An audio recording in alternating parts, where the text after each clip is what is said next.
It makes me feel actually pretty good, considering that all the older generation is now closing their gap. It's nice to see that we have some newer people who represent us, our younger generation, know our topics and know our difficulty in the House. So that's pretty great. From what I know from politics, I know that the House and Senate are pretty important. And even though they're mostly divided, I don't think they're going to be able to do much, mostly because, the Senate has the Republicans, the House has the Democrats, they're at odds with each other, so I don't think they're going to be very cooperative with each other, and they're going to be divided, so I don't think they're going to get anything done. I don't see any kind of diversity in that House. Typically when you think about politics, you think of white males, mostly.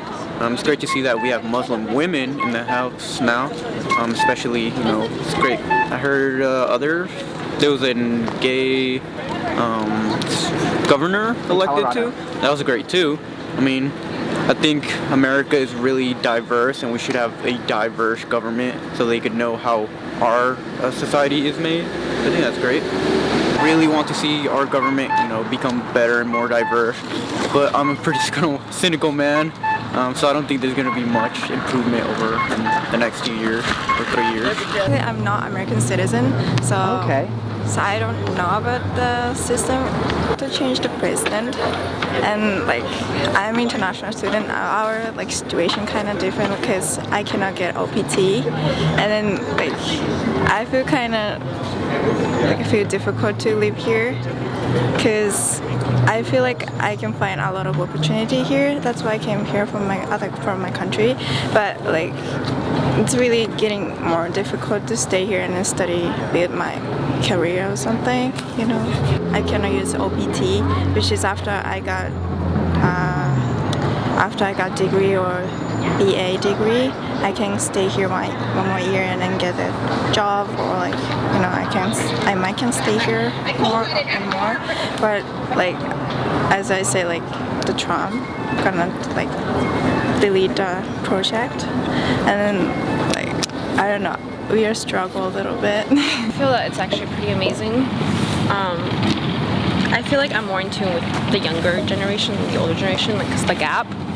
And for a woman that's 29 years old to be representative in New York, that feels pretty amazing. And I feel a little bit more trust towards the government, because we don't really, younger generations really don't have, I don't have trust for the government right now, and I've lost all faith.